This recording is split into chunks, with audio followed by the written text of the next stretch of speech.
I've been driving long haul for about 9 years now. Most weeks I'm alone in the cab, just me and the road stretching out like a thread unraveling across the country. I've seen some weird things out there, accidents, animals darting out of nowhere, people doing downright idiotic stuff. But there's only one time I ever seriously considered quitting the job altogether. This happened last summer. I was hauling refrigerated produce from Northern California to a distribution center in Utah. My route took me along a stretch of highway through central Nevada, a desolate two-lane road with nothing but scrub brush and mountains in the distance. I'd taken it a few times before, usually at night to avoid the brutal daytime heat. That night was no different, just before midnight, cruising east with a full load and the cab AC blowing stale but cool. There's a certain quiet out there that's hard to explain. Not peaceful, really. More like hollow. Even with music on, there's the sense that you're too far from everything. I had no signal, no towns within 50 miles, and the nearest gas station was behind me an hour. The moon was thin that night, barely casting light, and my high beams were doing all the work. That's when I saw the man in the vest. He was standing on the right shoulder, just past a curve, reflective orange and yellow vest lit up like a flare in the dark. He stepped forward and waved both arms at me, palms out, like he was flagging me to stop. He had one of those white hard hats on, and his vest had DOT printed on the back in faded block letters. I slowed down fast, tires hissing, and rolled to a stop about 20 yards past him. Checked my mirrors. He was walking up the passenger side, quick but calm. I powered down the window. "Everything all right?" He nodded, a little too eagerly. "Yeah, just a detour ahead. Culvert collapse a couple miles up. You won't be able to get the truck through." His voice was off. Friendly, but strained. Too practiced. He pointed behind me. "There's a dirt service road a quarter-mile back. You'll take that east, loop around the blockage, come back on the other side of the washout. Adds maybe 10 minutes. I hesitated. No warning signs. No cones. No flashing lights. Just this guy in a vest. He seemed to notice. "Signal spotty out here," he added quickly, like he'd been asked this before. "They called in an hour ago to request signage. We've just been flagging people down until it gets here." I didn't love it, but detours aren't that unusual in this line of work, and he looked legit. I glanced at the dashboard clock, 12:07 a.m. I didn't want to waste fuel idling here all night or double back. So I nodded, waved, and started the slow reverse to the dirt path he'd mentioned. Found it right where he said it would be, barely visible from the road, just a small break in the brush. Looked more like a fire access lane than anything. Still, it was just wide enough to fit the rig. I swung the wheel and started crawling forward into the desert. 10 minutes passed, then 15. No sign of a detour connection. No sign of anything. The dirt path narrowed, turned rutted, snaked between low hills that blocked any view of the highway. I realized I hadn't seen another vehicle since I stopped for the guy. I came to a wide, flat spot where the road simply ended. No junction, no bridge, just tire grooves in the dirt that stopped cold. That's when the first red flag really hit me. There were no other tire tracks. If this was a detour, even a temporary one, where were the prints from all the other cars he'd supposedly flagged down? And if this road looped around, where was the exit? My GPS still showed a blank space, just unmarked terrain. I grabbed the radio mic to call in, but got nothing but static. I backed the truck into the widest part of the clearing, heart rate creeping up. I was about to throw it into drive when I saw something on the hood. I swear it wasn't there a second ago. A vest. Neon orange, reflective stripes. Folded perfectly, arms tucked in. Front panels even, like it had just come from a uniform store. No dirt. No creases. Sitting dead center on the hood of my cab. I opened the door slowly and stepped down, gravel crunching under my boots. Walked around the front of the truck, keeping my eyes on the vest like it might move. I picked it up. The fabric was warm, not sun-warmed, body warm, like someone had just taken it off. I turned in every direction. No sign of anyone. No lights. No sound. Just my idling engine and the wind moving through dry brush. I felt suddenly, horribly exposed.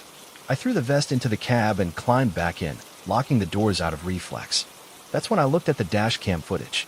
I rewound to the moment I stopped on the highway. There I was, slowing down, pulling over, but the shoulder was empty. The footage showed no one. No man in a vest. No one walking up to the window. Just me, stopped on the side of the road, talking to no one. I scrubbed forward, washed myself, put the truck in reverse, and pulled into the dirt path. Still nothing on the shoulder. Just empty road. I sat there for a solid 5 minutes, staring at the screen. Eventually, I threw the truck into gear and found a way to turn around without getting stuck. I backtracked onto the highway, floored it east, and didn't stop until I hit a rest area 2 hours later with a signal. I called the DOT office for that county. I asked if there had been any road work scheduled for that area. The woman on the line paused, typed for a while, then said, "Not since 2019. She asked why I wanted to know. I told her I thought I saw a worker out there. She said, "Honey, if you saw someone wearing a vest on that stretch, it wasn't one of ours." I didn't sleep that night. I kept staring at that vest, which I had dumped onto the passenger seat. I couldn't bring myself to touch it again. Next morning, I took it to the edge of the lot and tossed it in the dumpster behind a Subway. I went back inside the cab, started the engine, and checked the mirror. There, neatly folded on the hood again, was the vest. Identical. Still warm. Story 2. I used to haul long-distance routes out of Oklahoma, mostly Midwest runs, simple stuff. Meat, dry goods, the occasional hazmat. Nothing too shady, nothing too glamorous. But one run in the fall of 2006 still haunts me, and I don't use that word lightly. I've never told anyone the full story before now. Not because I was afraid they wouldn't believe me, but because I'm still not sure I believe it myself. It started with a guy named Lou. I met him through a friend of a friend. One of those back channel deals you don't advertise, but don't really question either if the money's right. He met me behind a truck stop in Topeka, Kansas, just after sundown. The trailer was already hitched to an older Kenworth W900 that looked well used but roadworthy. I drive my own rig, but Lou said this one came with the job. Said it was part of the deal. I didn't like that, but the cash he handed me up front, $2,000 in hundreds, was hard to argue with. No paperwork, no logs, no GPS. Just drive it straight to an address outside of Peoria, he said. Don't stop, don't open the trailer, and don't talk about it on the CB. Got it. I gave him a slow nod. What's in it? Doesn't matter, he said. Cargo 79. That's all you need to know. The way he said it made me pause. Like it had a name, almost. Like he respected it, or feared it. The truck felt weird from the start. It wasn't anything mechanical. I've been in plenty of older rigs. It was more like the silence in the cab was too thick. You know that feeling you get in a room when someone's watching you, even if no one's there?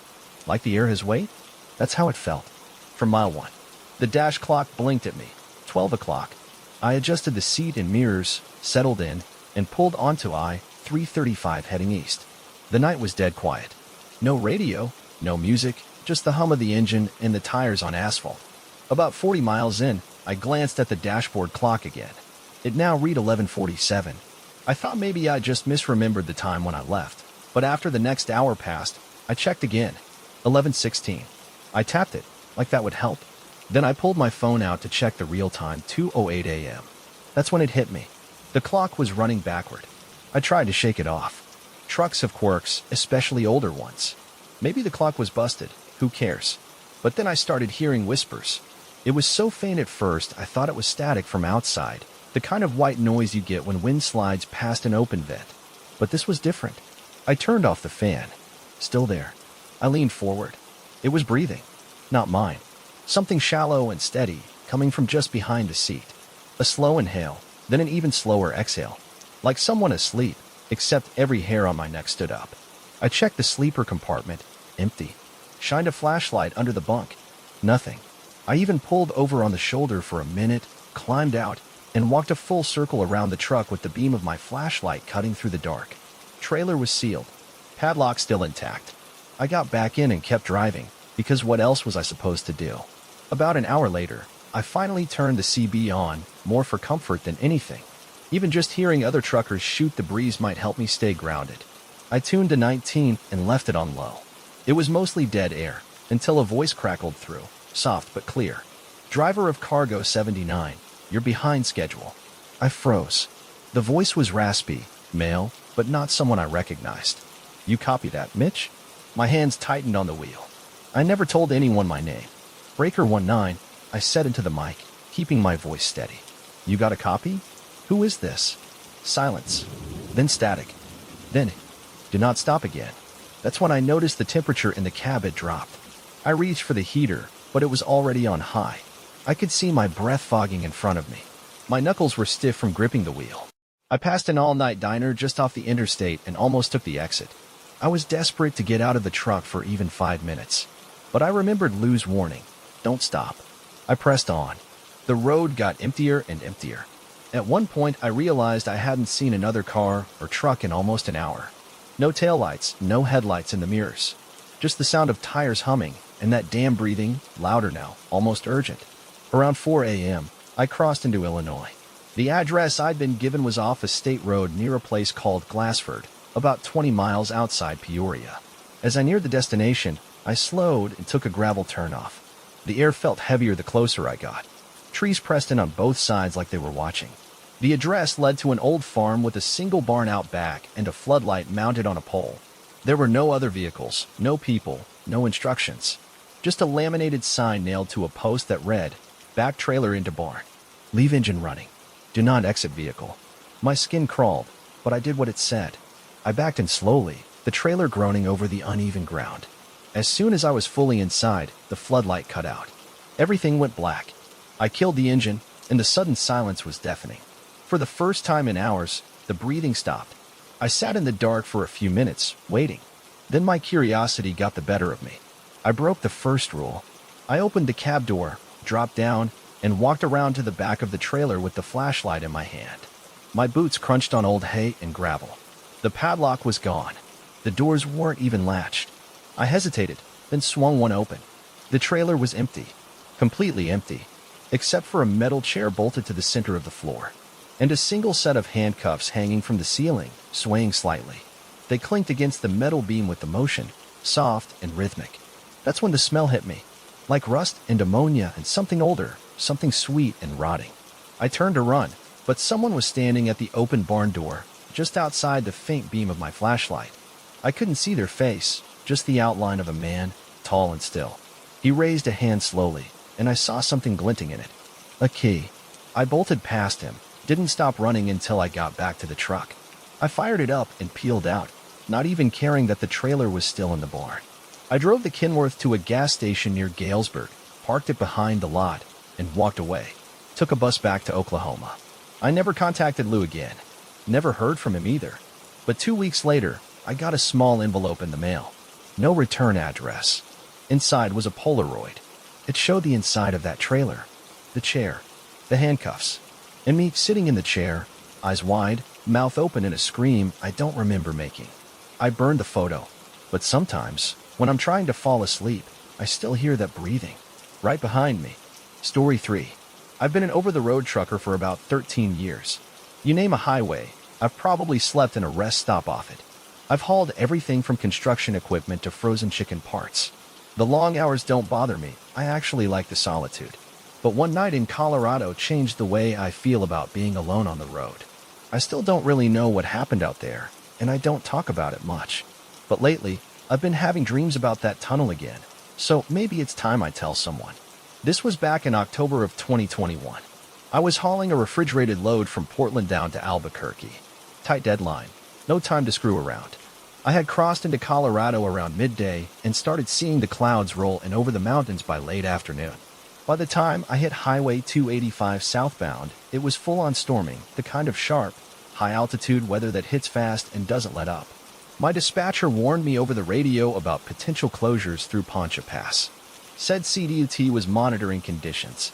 I figured I'd beat the worst of it if I kept moving, but the snow started sticking quicker than I expected. Visibility dropped. Then came the signs. Road closed ahead, use alternate route. I pulled over and sat for a few minutes, checking my GPS and trying to find a viable detour. Signal was already getting spotty. No bars, just flickering gray triangles. There was this side road just before the closure, not marked on my usual app. It looked rough and narrow, but I saw fresh tire tracks leading onto it. I figured it was maybe a service access road or a back way through the pass. Stupid, I know, but I was losing time, and the storm wasn't letting up. I followed the tracks. About 10 minutes in, the snow eased up a little. The road dropped down into a canyon, and that's when I saw it, the tunnel. It looked old, like really old. Concrete stained with decades of runoff, the entrance overgrown with weeds and half covered in avalanche netting. No signs. No gate. Just that big, gaping mouth. But the weirdest part? The tire tracks went in. I stopped for a second. Checked my watch. 6:13 a.m. That was the time I'd started the descent. It stood out because it meant I'd been driving all night. I took a breath, clicked on my high beams, and entered the tunnel. Right away, something felt off. My lights barely cut through the darkness, like the air itself was thicker in there. The walls were lined with metal reinforcements, all rusted and dripping with condensation. It smelled like wet stone and old engine oil. There were lights overhead, maybe every 50 feet, but they flickered weakly, casting long shadows across the walls. I figured it couldn't be more than a mile or two. Most tunnels aren't. But the longer I drove, the more I realized something was wrong. There were no signs, no ventilation shafts, no painted lines. Just the same repeating stretch of cracked concrete, lights flickering like strobes. The road felt flat, but I couldn't shake the sensation that I was descending. I kept checking the dashboard clock, 6:13. Still, at first, I thought it was broken. I tapped it a couple times, but it didn't change. My GPS screen was frozen too, showing my truck hovering in some uncharted gray zone, like the map itself gave up. My phone was useless, just said, no service. No time. That part really stuck with me. I've seen no service plenty of times, but never that other part. No time. I started to get this pressure in my head, like when you're driving up a steep mountain pass and your ears won't pop. I cracked a window, but it didn't help. The air outside smelled sour. Not like gas or sulfur, more like something had been rotting for a long time in a place where nothing should have been alive in the first place. Then I saw the car. It was a late-model sedan, maybe a Camry, parked against the tunnel wall with its hazards on.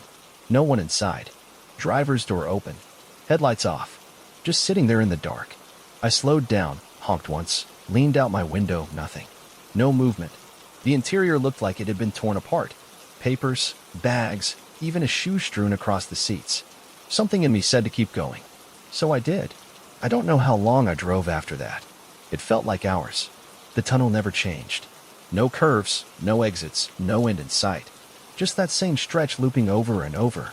I started hitting the steering wheel, yelling, trying to wake myself up or shake something loose. The radio was dead static. My watch still said 6:13. I looked at the gas gauge. I'd burned through nearly half a tank since entering. Then the lights started going out behind me.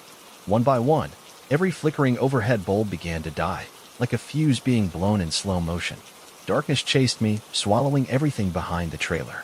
I floored it, tires squealing. The tunnel felt narrower now, like the walls were pushing in. The cab vibrated with this low, pulsing hum, like distant machinery. Or breathing. Then I saw the end. A pinprick of daylight up ahead. I gunned it, heart pounding. As I neared the mouth of the tunnel, I passed another vehicle, this time a pickup truck, nearly identical to mine. But it was covered in dust. Years' worth. And inside the cab was someone slumped over the wheel, wearing my jacket. I didn't stop. I don't think I could have even if I wanted to. I just kept driving until I burst out into the open. Blue sky. No snow. Dry pavement. I slammed on the brakes and pulled over, gasping for air. Looked at my watch. 6:13 a.m. Still, I checked the dash clock. Same. My GPS flickered back to life, showing me somewhere near Villa Grove. I'd somehow bypassed the pass entirely. My phone had bars again. 3, blinking like nothing had happened, but the time was blank for several seconds before it finally synced to 6:14. I looked back. The tunnel wasn't there. Just trees. And an old dirt road that dead-ended at a rusted-out guardrail. I sat there for a long time. Eventually, I got back on the highway and made my delivery, late but alive. I didn't tell dispatch what happened. What could I say? The company fired me a few months later for unrelated stuff. I don't mind. I've been driving shorter routes these days, sticking to places I know. But sometimes, late at night, I'll be halfway through a haul and realize I haven't looked at the time in a while. I'll glance at the dash, and it'll say 6:13 a.m. again, just for a second.